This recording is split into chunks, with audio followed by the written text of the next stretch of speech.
Hello everybody, hope you're doing well and welcome back to the channel for a brand new video. This one is a very special sponsored video. It's sponsored by the developers of A Fox and His Robot.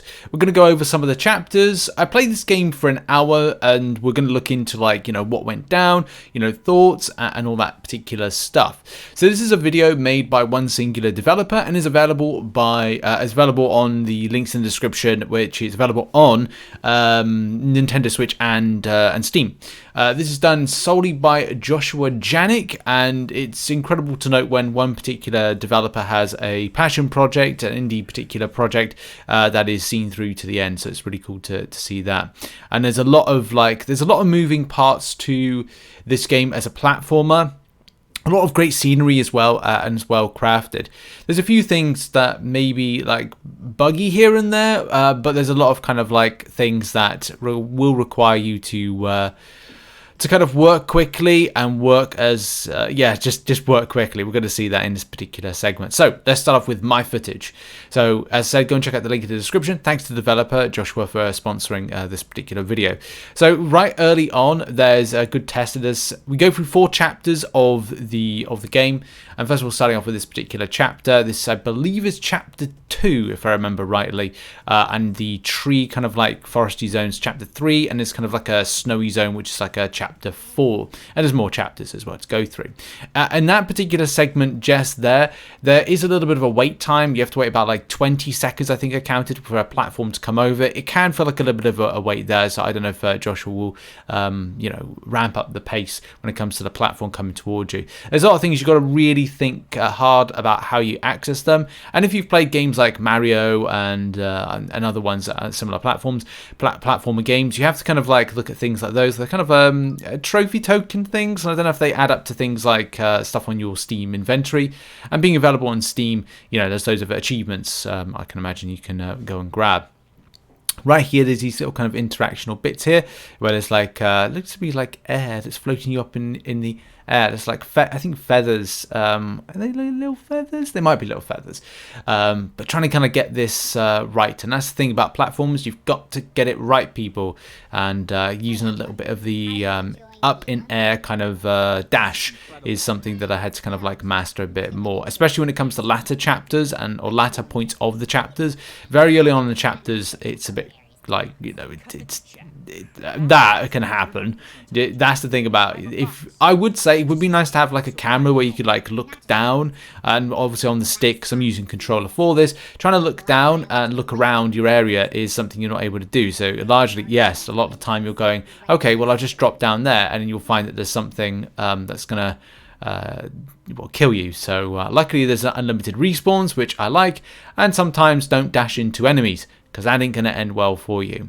But it just goes to show that you've got to be inch perfect on this one when it comes to your execution before you get indeed executed. I'm timing here, I'm waiting for him to kind of come around the corner, but it's not. Sometimes I kind of feel like the enemies are firing a little bit faster at you, so you have to kind of. I feel like timing, or you got to wait until they're looking the other way. Sometimes that's not really the case, because timing and things like bombs being fired can be the difference between you living and you dying and having to restart again.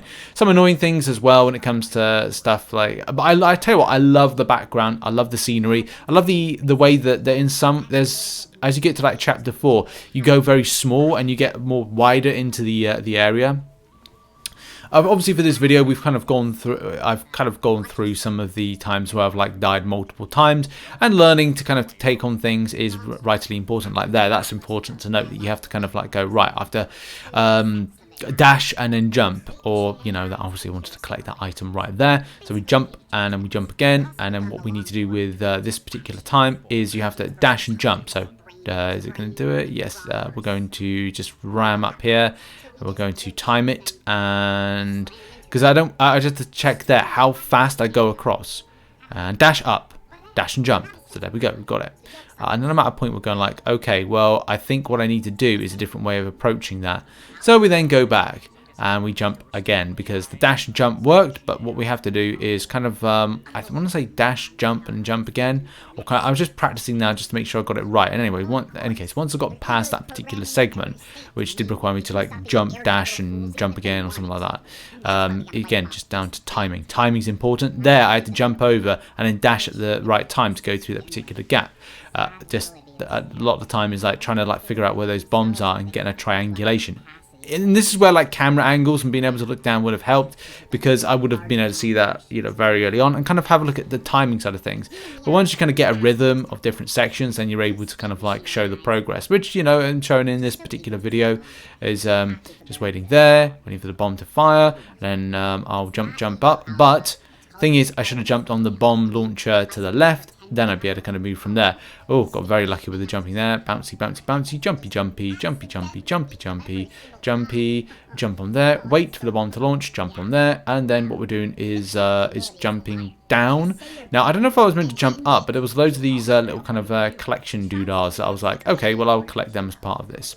Just a note on the story side of things, that there is, the reason it's called a fox and his robot is because for a lot of this, a robot is interacting with you and there's a story to this, so that's something to mention. That particular section was really difficult, but yeah, I love the way that as you're going through, the robot is talking to you about the journey that you're making so far, and also the reasoning behind it and what's happening in the bigger picture as to why we're living in a very kind of AI controlled world.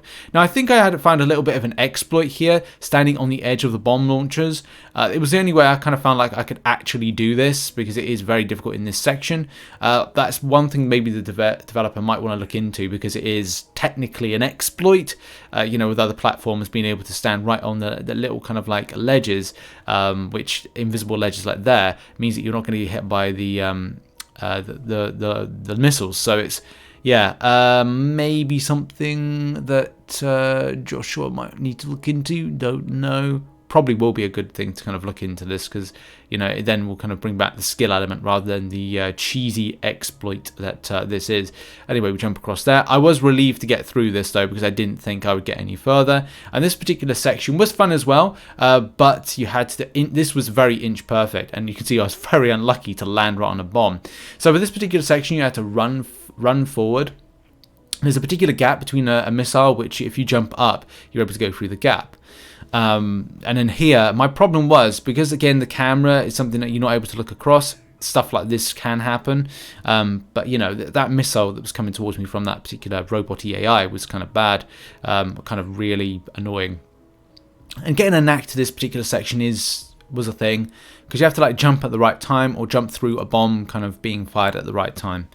Anyway, we move on. Missiles being fired, we go over, then jump, and launch, and just wait a moment and go through and jump over that bomb. I got to be fast, because I was like, yes, thank God I actually got through this. This was a very difficult segment, to say the least, as we go through into this particular segment. And again, you're going to see the same thing where I kind of like, is this like an exploit? We'll have to see. Standing on there, it gives me more time to kind of like plan my kind of jump and through. And yes, I think I cheesed getting through there. That was a very kind of like cheesy time, if I was to say anything on that. But in any case, as we go up, we kind of move on to this little segment here. This wasn't too bad. I kind of actually enjoyed this, but except for that obviously, you know, standing still is not a good thing. But you could say again, is this kind of like exploit that I'm doing when it comes to like finding those platforms pretty bad, because it otherwise would make this segment very, very difficult to do and successfully do in one particular instance. So I'm just going to standing there, and then it's just waiting again. Up, oh, up. Oh, Nelly, no, drop down. Not good. Not good at all. You can jump up there. And again. We jump again. And again. And then on the ledge. Again, the ledge meta is good, but it's like if you mess it up, then it's just like going back to the beginning again with it. and making that particular mistake. In any case, we're going to like shum forward just a little bit of kind of like making sure I'm past that particular point. But yeah, with platformers, you got to play perfectly. If you don't play perfectly, you're gonna get clapped, and then find your progression is kind of going with it. Anyway, further along, and you're going to see this section here as we're coming to the end point now of this. Anyway, to get back to the point, a very enjoyable video, very enjoyable game. This is. I did enjoy myself playing a Fox and his robot, and especially it does mean that you've got to play well, which is good, you know. I would say most platformers nowadays are not made to be easy, especially because a lot of people, like streamers and also people as well, want to do speed runs into these particular things. When it comes to just a casual game and fun, yeah, it's fun enough, but I would say that it does require you to play inch perfectly on these particular, you know, this particular game.